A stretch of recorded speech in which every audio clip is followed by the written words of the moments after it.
जी ने काफी इंटरेस्ट लिया था।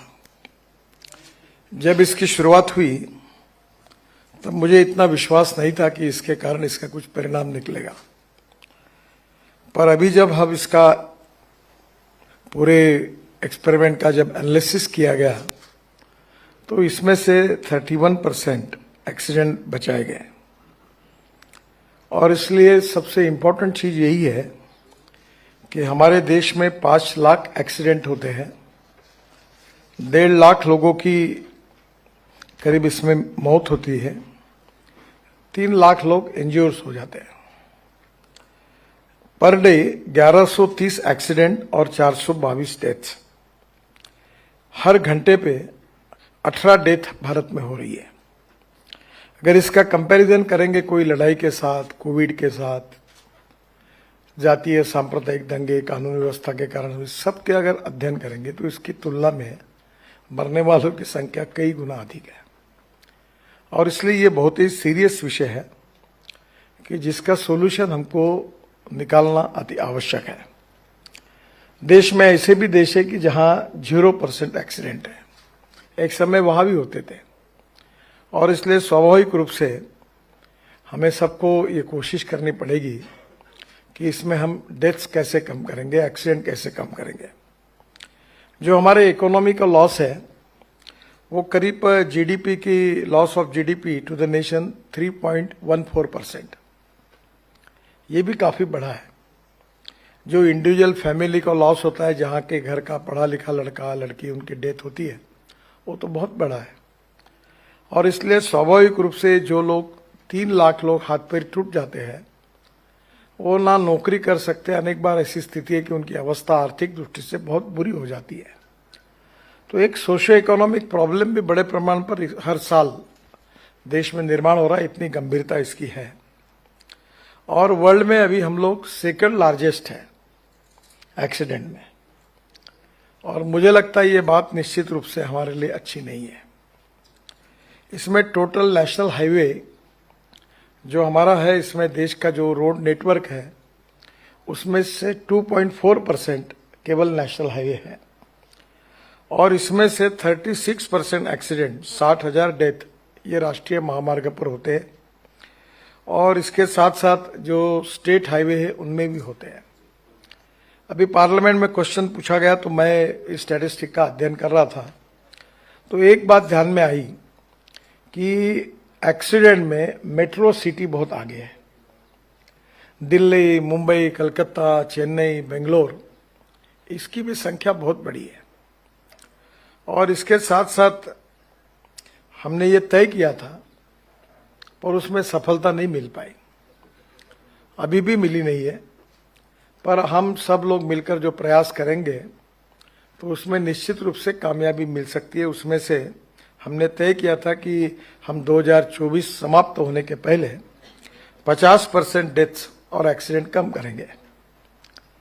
पर अभी तक जो कुछ काम हुआ है, कोशिश कर रहे हैं हम सब लोग, फिर भी ये सफलता हासिल होगी या नहीं होगी, इसके बारे में आज भी संभ्रमित अवस्था है। मैं ये मानता हूं कि ये अगर दूर करना होगा तो हमें सबसे पहले ये ढूंढना पड़ेगा कि एक्सीडेंट्स के कारण क्या है। मुझे बड़ा आश्चर्य लगता है कि हमारे यहाँ एक ही स्पॉट होता है, उसमें अनेक लोग मरते हैं। और इसमें रोड इंजीनियरिंग में जो डिटेल प्रोजेक्ट रिपोर्ट बनाते हैं, वो जो लोएस्ट है उसको काम मिलता है। और उसके कारण इतनी गलतियां हैं कि अभी कभी कभी मुझे ऐसा लगता है कि पहले जो डीपीआर की गलती है उनके मालिकों को ढूंढकर उनके ऊपर 302 भी रजिस्टर करना चाहिए, इतना गुस्सा आता है। यानी घर में बैठकर गूगल पर बैठकर अलाइनमेंट पक्की करते हैं। आपने टेक्नोलॉजी दी तो उपयोग, और इसका कारण बहुत बड़ा प्रॉब्लम है कि हमारी रोड इंजीनियरिंग में काफी सुधार करने की जरूरत है, जिसके लिए अभी हम लोग लगातार कोशिश कर रहे हैं। दूसरी बात जो विशेष रूप से हमारे सबके मन में सबसे आवश्यक बात है कि हमारी जो सिस्टम है, आज मैं आ रहा था रोड से तो मैं देख रहा था कि पति ने हेलमेट पहना, पत्नी ने हेलमेट पहना और बीच में एक 2 साल का लड़का बीच में रखा था, वो बीच में था। तो मैंने कहा कि इनका एक्सीडेंट होगा तो इसका क्या।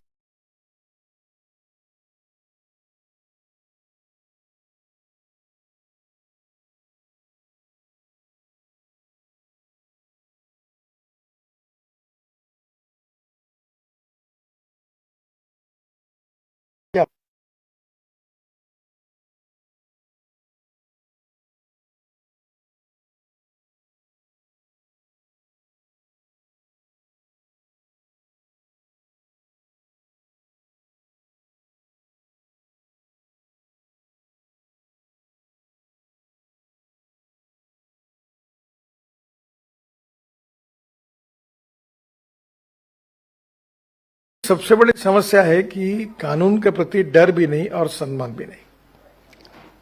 और हमको ये जो रोड लेन डिसिप्लिन का पालन नहीं करते या ट्रैफिक सिग्नल को भंग करते हैं और जब वन वे होने के बाद भी अपनी गाड़ी डालते हैं, इन लोगों को आइडेंटिफाई करके ऐसी सिस्टम करेंगे कि अगर उनको तुरंत इसके बारे में फाइन होगा तो ये बहुत इंपॉर्टेंट है। मुझे लगता है इन छोटे कामों से भी काफी बड़े प्रमाण पर परिणाम निकलेंगे और इसके लिए आज बड़े प्रमाण पर हमारे सिस्टम को जो है, टेक्नोलॉजी को हमने यूज करना चाहिए।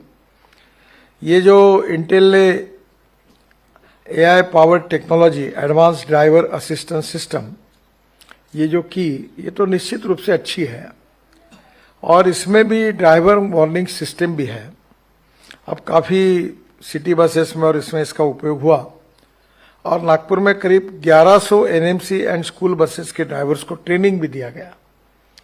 ये भी बहुत इंपॉर्टेंट है। परसों मैं जा रहा था तो मैंने तय किया कि जैसे मुझे दिखा, गाड़ी जा रही थी, मैंने अपना गाड़ी रोक दी। तो मेरे साथ 15-20 गाड़ियां होती, वो भी रुक गए। मैंने बोला उसको लेके आओ इधर। मैंने कहा क्यों आप ऐसा जा रहे हो रॉन्ग साइड? नहीं आई एम सॉरी। मैंने बोला क्या सॉरी है, मरने के बाद सॉरी का क्या उपयोग होगा? तो प्रॉब्लम यही है कि इन लोगों को कैमरा में नंबर को और इनको कैच करके इनको तुरंत फाइन शुरू करने से भी बहुत बड़ा फायदा होगा। तो लेन डिसिप्लिन और ये जो वन वे होता है उसमें कानून भंग करने वाले लोगों की कार्रवाई भी होगी तो भी परिणाम बड़े प्रमाण पर मिलेगा। मैं ये भी मानता हूं कि रोड इंजीनियरिंग में और ऑटो इंजीनियरिंग में जो सुधार करना है वो काफी बड़े प्रमाण पर किए गए हैं। ये जो आए रास्ते जो रोड मार्ग फाउंडेशन यहाँ है राजूवाग, तो ये पहले बात तो एक्सीडेंट ही ना हो। और हमारे यहाँ इतने प्रॉब्लम है कि अभी हमारे एक क्रेन अभी एक्सीडेंट हुआ, तो वो एक्सीडेंट के बाद प्रॉब्लम में होता है कि जो लोग बस कोलैप होती है, अभी मैं भी धीरे धीरे, मैं कोई इस विषय का एक्सपर्ट नहीं हूँ और मेरी भी गलती हुई कि बसेस की बॉडी बनाने वाले हथौड़ा वाले जो लोग हैं, ये 5-7 साल से मेरे पास आते हैं और मैं हर बार उनको मदद बांट दिया। गरीब लोग हैं। अब मेरे ध्यान में आया कि एक इतना बड़ा ग्लास ऐसा जो वॉल्वो की और बड़ी बसेस से फॉरेन की वो लगा रहता है, उसके बीच में कोई पिलर नहीं, कोई स्टील का एल्यूमिनियम का रॉड नहीं होता। और जब बस का एक्सीडेंट होता है तो वहां बाजू में एक हथौड़ा रखा है, वो ग्लास को फोड़ सकते हैं। पर हमारे यहाँ जो होती है जो स्लीपर कोच, उसका डिजाइन ही ऐसा बनाया है कि कोई बाहर निकल ही नहीं सकता। तो अभी हमने इसके डिजाइन के बारे में और इसके बारे में निर्णय लिया कि अभी कोई मुदतवार नहीं, बस ऐसी ही बनेगी, ये कोड का ही फॉलो होगा। तो मुझे लगता है कि हमारी भी जो कमियां जैसे ध्यान में आते हैं उसको सुधारने की कोशिश हम कर रहे हैं। एक एक्सीडेंट होने के बाद, अभी ये जो परसों एक्सीडेंट हुआ, उसके बाद कौन सी एम्बुलेंस कितने मिनट में पहुंची इसकी इंक्वायरी की और 1.25 घंटा तो उनको निकाला ही नहीं गया। और उसमें प्रॉब्लम है कि जब आए उतरे लोग एम्बुलेंस से, वो कंपाउंडर थे, उनको वेंटिलेटर लगाना मालूम था, ऑक्सीजन सिलेंडर लगा, पर उनको बस से निकालना कैसा नहीं है। तो बीच में एक कंपनी में मैं गया था, उन्होंने जर्मन से कुछ टूल लाकर एक 10 मिनट में बस को कैसे टूल उपयोग करके काटना और लोगों को बाहर निकालना। अगर मैं ये कहूं कि अभी जो एक्सीडेंट हो रहे हैं उसमें 50% मौतें जो बस के होती है, इसका कारण बस गिरने के बाद कुछ लोगों एकदम नहीं मरते, जिंदे रहते, पर हम उनको 2-2 घंटे 3-3 घंटे निकाल नहीं पाते। और इसलिए अभी मैंने उनको, हमारे डिपार्टमेंट को कहा कि एम्बुलेंस में ये बस कटिंग अच्छे टूल्स कैसे हो, और जिस कंपाउंडर को आप मेडिकल साइंस की भी उसकी मान के कैसे वेंटिलेटर लगाना, ऑक्सीजन सिलेंडर कैसे लगाना, ईसीजी तुरंत निकालना, ब्लड रोकने के लिए क्या करना, उसी के ट्रेनिंग में होना चाहिए। क्योंकि इतने लोग हम नहीं कर सकते कि बस को कटिंग कैसे करना, वो टूल का उपयोग करके, और निकालना कैसे, ये भी करके वो एम्बुलेंस करनी पड़ेगी। अभी जो स्टेट गवर्नमेंट में 108 टाइप जो है, उनको ये कहना पड़ेगा कि आपके पास टूल भी होने चाहिए, और उसके जो कंपाउंडर्स है वो, क्योंकि हम इतनी बड़ी मैन पावर नहीं दे सकते। हमारे टोल नाके पर क्रेन खड़ी रहती है, लोग होशियार हैं, मार्केट में भंगार से क्रेन खरीदते हैं, उसके ऊपर पेंट लगाते हैं और क्रेन लगा के रख देते हैं। मैंने एनएचआई चेयरमैन को पूछा कि तुम्हारी कौन से क्रेन टोल नाके पे चालू है, तो मुझे बताओ, तो मैं देखने के लिए जाऊंगा। अब एम्बुलेंस जो है वो भी पुरानी एम्बुलेंस खरीदते, उसके ऊपर ऑयल पेंट वगैरह मार देते, एक कोने में खड़ी कर दे। हाँ, नियम हमने कर दिया। वो चलती है क्या, उसमें इक्विपमेंट क्या है? इसलिए सिस्टम के जो प्रॉब्लम्स है वो उसको लगातार आइडेंटिफाई करके सुधारना, और जो एनजीओज इसके लिए मदद करते हैं उनको मदद करना, ये तो विशेष रूप से आवश्यक भी है, और हम लोग मिलकर कोशिश करेंगे। ये प्रॉब्लम ये है कि ये जो हमारा परिवहन ट्रांसपोर्ट का विभाग है, ये कॉन्करेंट लिस्ट में है, तो ना भारत सरकार को पूरे अधिकार है, ना राज्य सरकार को है, दोनों को है। जो सेंट्रल लिस्ट होती है वो राज्य के अधिकार के विषय होते हैं, जो स्टेट लिस्ट होती है वो सेंट्रल लिस्ट, जो सेंट्रल सब्जेक्ट्स होते हैं वो भारत सरकार के अधिकार में आते हैं, और स्टेट लेवल पर जो लेजिस्लेशन होता है वो राज्य सरकार के साथ होता है, और ये कॉन्करेंट में दोनों भी कर सकते हैं, कॉन्करेंट लिस्ट है। तो इसके कारण राज्यों का भी सहयोग उतना ही आवश्यक है। अभी जैसे एक्सीडेंट एनएचआई पे होते हैं, उसके लिए निश्चित रूप से मैं मंत्री हूं, हमारी जिम्मेदारी है, पर जो कारपोरेशन के अंदर यानी दिल्ली, मुंबई, कलकत्ता, चेन्नई, बेंगलोर, इन ऐसे बड़े शहरों में होते हैं, उसमें म्यूनिसिपल कारपोरेशन होती है, वहाँ के इम्प्रूवमेंट ट्रस्ट होते हैं, तो स्वाभाविक रूप से हमें उन सब लोगों को एक्टिवेट करना पड़ेगा। और नेक्स्ट जनरेशन जो फ्यूचरिस्टिक टेक्नोलॉजीज है फॉर रोड सेफ्टी, उसमें आप लोगों की भूमिका सबसे इंपॉर्टेंट है। विशेष रूप से artificial intelligence based solution for enforcement of lane discipline, wrong side driving, ये आप जरूर दीजिए। दूसरा जो है over speeding and detection of seat belts in vehicle, अभी हमने सामने भी किया और पीछे में भी किया है। देखो, कभी कभी मैं ये मानता हूं कि अभी हमारे रोड के बीच में डिवाइडर रहता है, तो मैंने हमारे इंजीनियर को पूछा कि तुम ये समझ ही लो कि इस देश के 90% के लोगों की आदत यही है कि डिवाइडर के ऊपर वो छलांग लगाकर कूद के ही जाते हैं।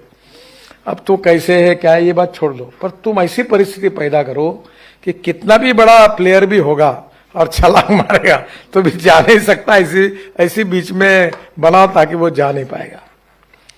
और अब मैंने उनको कहा कि लोगों को ये जो बीच में आप रोड क्रॉस करते हैं उसके लिए एक स्कूटर और साइकिल भी ऐसा स्लोप वाला पूरा फुट ओवर ब्रिज बनाए, और एक तरफ एक 6 लोगों की लिफ्ट बनाए, और उसके ऊपर सोलर लगा दे, और जो दिव्यांग है, सीनियर सिटीजन, वो पैदल नहीं जा सकते, पायरी चढ़ नहीं सकते। तो धीरे धीरे मैंने कहा इसी प्रकार का एक डिजाइन है, उसकी कंपटीशन बुलाओ और यही डिजाइन सब जगह करो। तो ये विशेष रूप से शहरों में जहां एक्सीडेंट ज्यादा होते हैं उसमें ये रोड क्रॉस करने में बहुत बड़े प्रमाण पर लेन डिसिप्लिन में, तो इन लोगों के लिए वैसी सुविधा बनाकर करने के बारे में आइडेंटिफाई करके उन एजेंसी को अलर्ट करना चाहिए, उनको इवन पब्लिश करना चाहिए मीडिया में कि इनके गलतियों के कारण लोग मर रहे हैं, ताकि उनके ऊपर प्रेशर आए। और ये मीडिया को भी इसमें कॉन्फिडेंस में लेना चाहिए कि दीज आर द रीजन कि इसके कारण यहाँ इतने एक्सीडेंट आज तक हुए हैं।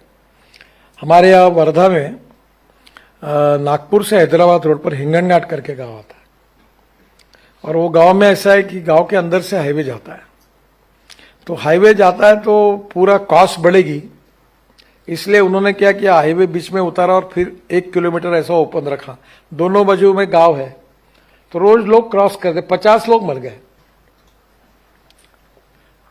और जब परसों मुझे पार्लियामेंट में क्वेश्चन आया तो मैंने कहा मैं तो ये बहुत बार कह रहा हूं, अब होता ही नहीं। तो पता चला कि ये जो रोड है ये हम लोग इनविट में बेचने वाले हैं, इसलिए वो नया आया हुआ आदमी करेगा ऐसा लिख दिया कि नहीं, तो वो रुक गया। फिर मैंने उनको कहा कि तुम्हारा लड़का और बच्चा मरेगा तब तुमको अकल आएगी क्या? ये बोलना मुझे अच्छा नहीं लगता। ये है तो जब आएगा तब आएगा, आप इसको तुरंत फ्लाईओवर को मंजूर करो और इसको जोड़ो। तो बहुत सी कमियां हैं, इन लोगों को आइडेंटिफाई करना चाहिए और इनको कोई भी गवर्नमेंट हो कोई उनको एक्सपोज करना चाहिए पब्लिक में, क्योंकि उसके बजाय अवेयरनेस नहीं बढ़ेगा।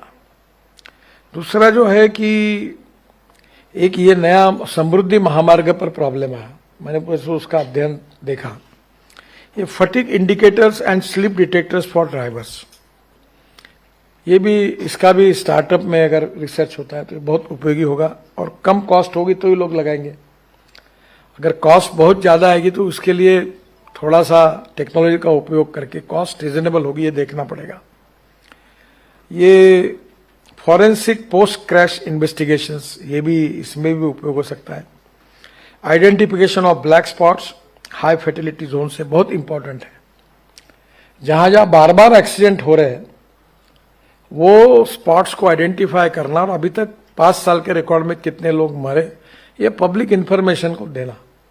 हमारा एक स्टैटिस्टिक विंग है, वो पहले 7 साल के बाद हमको रिपोर्टिंग करती थी, और पर अभी एक नए आदमी आए, बोले हमने सर बहुत सुधार किया। तुमने क्या किया? बोले हम 3 साल के बाद रिपोर्टिंग करेंगे। मैंने क्या बोला ये तो मैं आपको नहीं बता सकता, पर यानी ये जो कई फायदे नहीं, मैंने बोला 8 दिन में जानकारी मिलनी चाहिए। और कल परसों जब मैंने किया तो अभी हमारे डिपार्टमेंट ने ऑर्डर निकाला है, तो स्वाभाविक रूप से ये हमारे लिए black spot, high fertility zones, ओ स्पॉट्स, इसको public awareness, NGO, social organisation, engineering colleges, educational institutions, private NGOs, इन लोगों के सहयोग से हम करेंगे और ये सब बातें लोगों के सामने लाएंगे तो लोग निश्चित रूप से पब्लिक प्रेशर भी बढ़ेगा। ये जो checking service condition of roads and bridges, ये भी हम कर रहे हैं। एक आईटी का उपयोग करके ब्रिज का लाइव पता चलेगा कब गिरने वाला है, और उसका एक सेंटर बना रहे हैं और वो स्टेट गवर्नमेंट को भी ऑफर कर रहे हैं। ब्रिज टूट जाते हैं, लोग बह जाते हैं पानी में।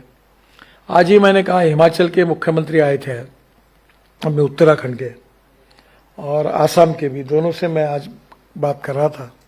तो मैंने कहा टनेल्स, ब्रिजेस, जो ब्रिजेस हर साल पानी में जाते हैं उसका अध्ययन करो, क्यों जाते हैं। और सबसे प्रॉब्लमेटिक है ये लैंडस्लाइड्स, उसमें भी जब जानकारी निकाली तो मुझे मिली कि एक ही जगह पर वही हर साल होती है। तो मैंने कहा इसका अध्ययन करके कहाँ होती है ये करके उसको इम्प्रूव करना पड़ेगा। तो मुझे लगता है कि इन बातों में जो जो एक्सीडेंट्स हो रहे हैं, फर्टिलिटी हो रही है, उन स्पॉट को जाकर कितने हुए, क्या हुए, और इसके बारे में कौन सा डिपार्टमेंट है जिम्मेदार, को क्यों नहीं कर रहा है, इसके बारे में कहीं ना कहीं पब्लिक अवेयरनेस और इसके बारे में तकरार करना, लोगों को बताना। अभी मैंने एक सांसद के अध्यक्षता में एक एक्सीडेंट निवारण कमेटी हर जिले में बनाई है। वो काम उसकी होती, मीटिंग नहीं होती, तो उसमें भी काफी लोग काम कर रहे हैं। तो मुझे लगता है कि इसके बारे में भी हम लोग कुछ करें। Prior alert system for landslide, hill areas, flood situation and earthquake incidents, Uttarakhand, Himachal, Kashmir, इसके लिए हम इसका अध्ययन कर रहे हैं। दूसरा सबसे इंपॉर्टेंट चीज है पार्किंग की। अब ये दिल्ली में तो मुझे होशियार भी लोग हैं, ये सब बैठे हुए हैं और धन वाले, पैसे वाले भी हैं, घर अच्छा बनाते, इटालियन मार्बल लगाते, पर पार्किंग नहीं करते घर में। सब जैसे हमारी सरकार ने और हमने इनके अधिकार के लिए जैसे पार्किंग रोड बनाया, इनके अधिकार का, ऐसा समझ के चलते हैं। मैं सीरियसली सोच रहा हूं कि जो रोड पे गाड़ी खड़ी रहेगी उसका फोटो निकाल के देगा, उसको भी 10% जो फाइन होगा उसका अवार्ड मिलेगा और इनसे फाइन लगेगा। ये काम हम शुरू कर रहे थे, इसका एक्ट बनाकर, क्योंकि ये भी स्टेट और सेंट्रल को मिलकर करना है। तो बड़ी बिल्डिंग बनाते तो अंडरग्राउंड पार्किंग बनाओ। तो यहां ये जो अनेक उपाय है, जिसमें कुछ जगह फ्यूचरिस्टिक जैसे टेक्नोलॉजी, आर्टिफिशियल इंटेलिजेंस का उपयोग करके सॉल्यूशन निकालने होंगे, और सभी स्टेक होल्डर पर we need to create cooperation, coordination and communication between the stakeholders. और बीइंग ए डेमोक्रेटिक कंट्री, जिसके कारण ठीक से नहीं हो रहा है उसको पब्लिक तक उसको पहुंचाना पड़ेगा, अवेयरनेस खड़ा करना होगा। और ये सब प्रयास सरकारी स्तर पर रिसर्च, इंटेलिजेंट ट्रैफिक सिस्टम, सबका उपयोग जब होगा तब निश्चित रूप से हम इसमें कामयाब होंगे। ये काम कठिन है पर असंभव नहीं है। अब धीरे धीरे काफी अवेयरनेस लोगों में इसके कारण बढ़ रहा है, और मेरा विश्वास है कि निश्चित रूप से इस इनिशिएटिव के आधार पर इसको एजुकेशनल इंस्टीट्यूशन, यूनिवर्सिटीज, अभी हमने सेलिब्रिटीज को भी लिया है, कैंपेन कर रहे हैं, और प्रतिज्ञा लेकर बच्चों ने करना, ड्राइविंग ट्रेनिंग सेंटर्स खोल रहे हैं। खूब बहुत कुछ करने की आवश्यकता है, पर यह केवल सरकार के द्वारा नहीं हो सकता। अलग अलग प्रकार के इसके बारे में जिनको संवेदनशीलता के रूप में जो लोग इसके साथ जुड़े हुए हैं, उनके सबके सहयोग से हम सब लोग मिलकर प्रयास करेंगे, और हम लोग अगर प्रयास करेंगे तो सफलता निश्चित रूप से मिलेगी। मैं आप सब लोगों को बहुत बहुत धन्यवाद देता हूं कि इस कॉज के लिए आप लोग सोच रहे हैं, सॉल्यूशंस निकाल रहे हैं और उसको इम्प्लीमेंट करने की कोशिश कर रहे हैं। इंटेल ने भी ये जो आए रास्ते का जो प्रोग्राम किया, उसी में से एक है, उनको भी मैं धन्यवाद देता हूं। निवृत्ति राय, उनको भी देता हूं। हमारे हैदराबाद आईआईटी के डायरेक्टर बैठे, उन्होंने भी अपने बच्चों ने, उन्होंने लड़कों ने काफ़ी इसमें रिसर्च किया, उनको भी धन्यवाद देता हूं। और निश्चित रूप से आप सबके सहयोग से आने वाले समय में निश्चित रूप में सुधार होगा, इसी बात का विश्वास व्यक्त करते हुए मैं अपनी बात को समाप्त करता हूं। धन्यवाद।